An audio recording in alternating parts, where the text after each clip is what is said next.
Welcome back to Alcohol and Anime Night, and tonight we have a special show, something Netflix has provided to us. It's a show to totally get us away from the drama and dreariness of 2021, a show about people wearing masks stuck inside buildings, obeying weird laws.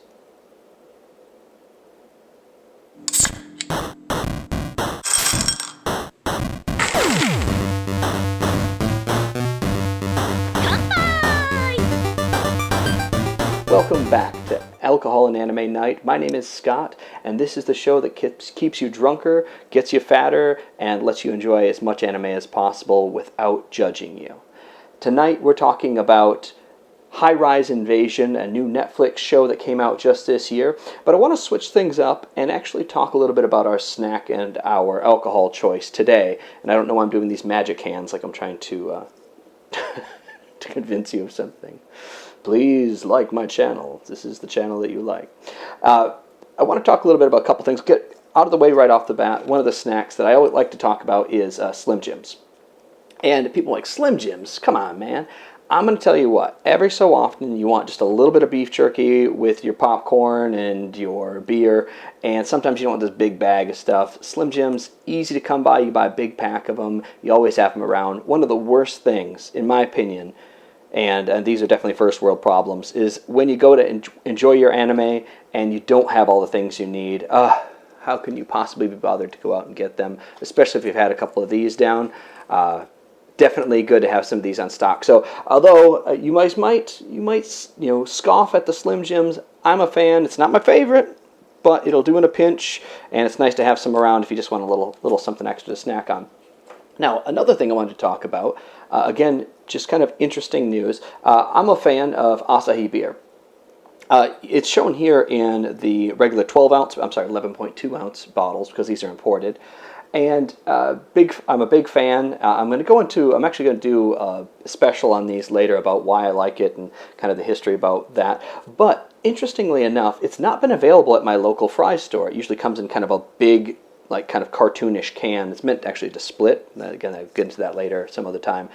But the spot has been blank at multiple stores within my city for weeks now. So I don't know if there's a shortage, if there's an import type thing, but I was able to pick it up at Total Wine & More, a few of the 6-packs. I didn't have very many. I had to order them ahead of time. So if you're an Asahi beer fan and you're having trouble finding it, check it out. Total Wine & More did have some left in my region.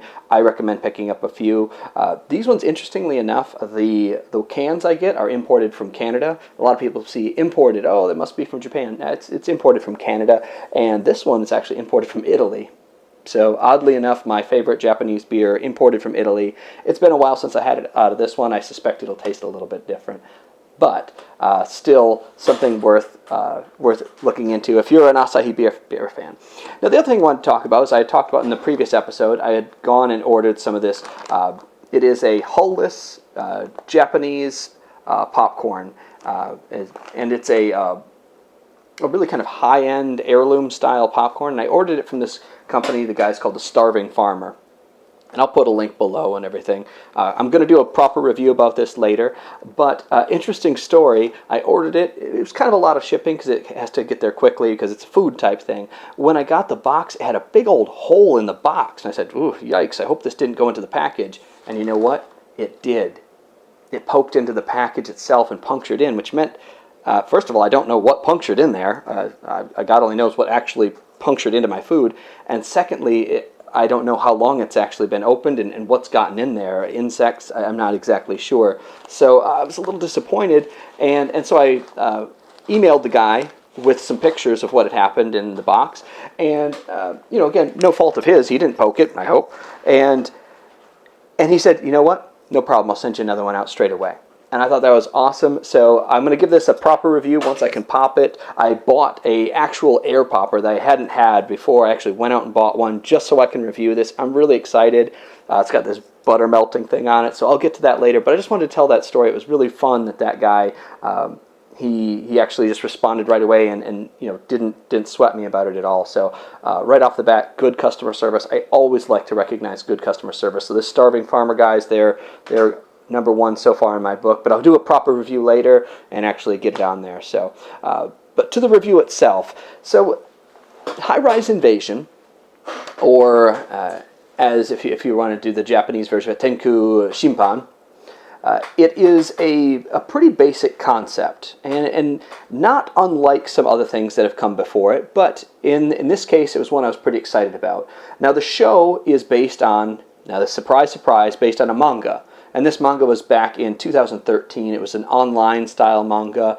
I'm not sure if it actually made it to print, from what I could tell. My translation's not that good, but I'm positive it was an online manga first. I don't know if it actually made it to print. And maybe it does now because Netflix has put this show out on the actual anime. And I was kind of excited about it because I'd heard rumors about it and read a few pages of the manga, and it looked pretty cool. I like anything that involves realistic weapons, and I love anything that has a diverse cast of characters, which this has. And so the premise of the show, and I'll warn you, there's spoilers in this, because it's only 12 episodes out right now, so I've got to, in order to do a review, I've seen them all, and I got to kind of talk about everything. So if you don't want to be spoiled entirely, I would say, there's not really much. I'm going to have to talk about it. A lot of it is in episode 1, so again, half this stuff, you're still going to want to see it anyway, because a lot of it's action. But I'll try and be as general as I can without spoiling too much. So the premise starts right in with action. It doesn't pussyfoot around at all. It goes straight into it. You are introduced to the characters, and the protagonist, the main character, is Yuri Honjo. And again, now they're really stepping out of their comfort zone here. This character is a high school student. Which, pretty common. I mean, she's even wearing like the sailor outfit and everything. Like it's pretty typical when it comes to that. However, what has happened is that almost, and again, I don't want to speculate too much because it's even hard to tell what the entire plot is. You're left guessing through most of the entire 12 episode series. You're still trying to figure out what's going on.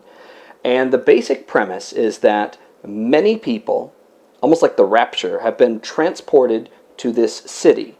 Now, our protagonist notes almost immediately that it's not Tokyo. So it's not in Japan.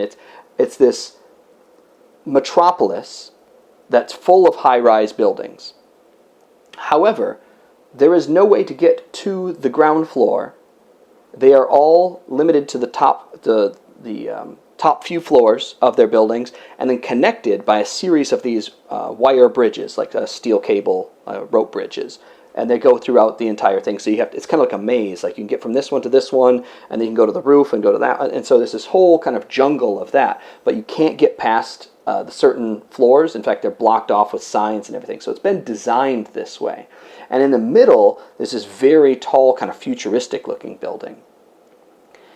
Within minutes of being transported into this world, our protagonist discovers that there are these masked characters, kind of look like a very simplified hockey mask kind of thing, and some of them have smiles, some of them have frowns, some of them have nothing on them, and they're all kind of with almost like different themes. Like, there might be a policeman, there might be a ballerina, there might be a Gothic Lolita kind of character, a swimmer, business lady, and they're all kind of like these different, I don't want to say stereotypes of these different kind of things, and they wear a mask, and these masked characters are out to kill people. And they're out to either kill them through combat, or to actually, to get them to force themselves to kill themselves. Like to get the characters to kill themselves. So there's masked characters and non-masked characters. And you're led to believe they're kind of meant to fight in kind of like a battle royale type thing. And there's a lot of things that are like this battle royale thing, namely being the original battle royale, which was the comic book and manga, which was based in. There's been a lot of things that copied that later on, like Hunger Games. There was another manga and anime called Batum, which was actually based on like grenades. That was kind of cool. It was a pretty unique concept, and that was very similar to this as well. So anyway, throughout this series, she's trying to call her brother, and she actually ends up getting a hold of him. So then he's in this world, and the phone still works, and she meets up with other people, and it's a pretty cool adventure. It's pretty neat. But this is where I want to kind of talk a little bit about Netflix and anime. So when I first heard that Netflix was going to start doing their own original anime, I was really excited. I was excited because Netflix actually has their finger on the pulse of what American media might work. And I know Netflix is in other countries as well, but as an American, I'm interested in what they're going to produce for America. And I was very excited because a lot of anime companies truly do not care what the American audience wants. It's just not on their radar. They just don't care. And I'm actually okay with that, because the reason I liked anime to begin with was because I liked the cultural references. I liked that it was foreign. I didn't want it to be catering to the American audience. I don't want the same thing that I see all the time from American media. I like the difference. That's fun for me. I like being able to peek into that world. So I don't need them to make anime for me. I need them to keep doing what they've been doing that I've enjoyed. So that's okay. I like that. But Netflix, I thought maybe might have a insight into some of the things we've been wanting, and they, of course, can see the statistics of what we view and what we don't. And Netflix actually has a great selection, a good library of older anime. Like they've got, Demon Slayer is pretty current. Kill la Kill, great. Gurren Lagann, excellent. All these great older anime. Now, I say older anime because I've seen these ages ago, and so for people coming into the world of anime, these are great ways to be able to check out these shows with essentially zero investment. You don't have to buy stuff, you don't have to rent stuff. And if you don't like it, you can stop, and it's not like a big deal. So when I heard they were coming out with a new anime, which is what I like to watch, I like to stay current, I like to watch the stuff as it's coming out this year. What happens when you've been around for a long time, you've seen a lot of stuff. I've been disappointed. And the reason is, and I know I might get a lot of pushback on this, but the anime that Netflix produces always seems to be a Wish.com version.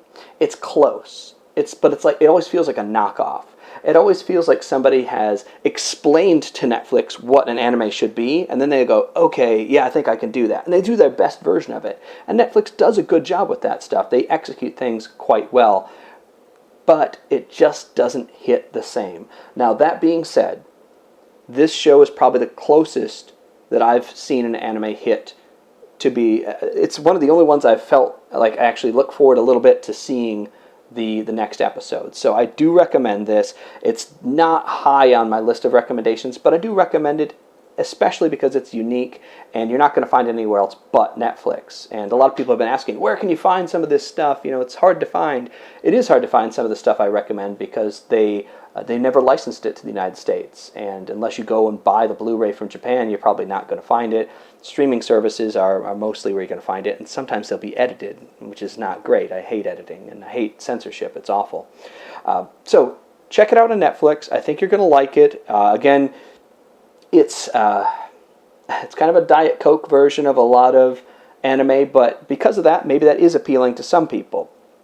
A couple of neat things. The masked characters themselves have like some superhuman abilities, so that's neat. The fight scenes are great. The weapons are really cool. So each character has a different weapon or power. So and it's kind of random. So like there's guys with like big Nagiata spears. There's a guy with a Mosin Nagant sniper rifle, which is cool. I owned one of those for some time. They're really cool old rifle. There's somebody who just has a knife, and people are great with pistols and grenade launchers.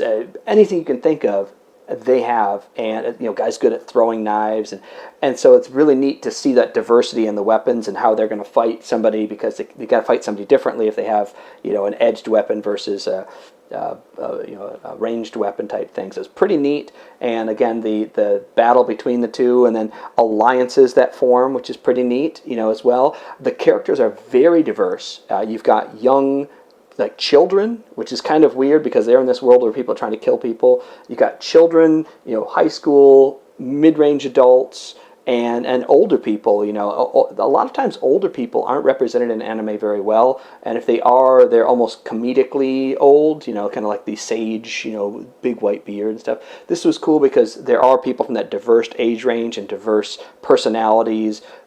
So you're going to find a character that you like within this because there's so many available. But don't count on them living that long, because there's a lot of people that die in this in really gruesome ways. So that's the one thing Netflix does here. They do not shun away from the blood. It's there. So if you're squeamish about that, it's there.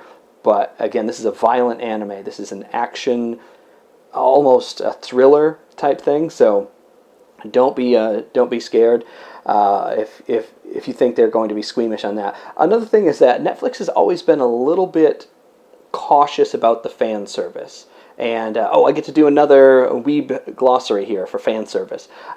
They've always been a little squeamish on the fan service. And I think, again, it's kind of like somebody's trying to explain to them like why it happens. And the reason is there's no reason. And that's why it's surprising and funny and titillating sometimes. But apparently in this one, they're just like, well, maybe we can just show a whole bunch of panties. And so there's a ton of that. So much so that even the characters themselves at some point reference it, which does make it funny. So I like that.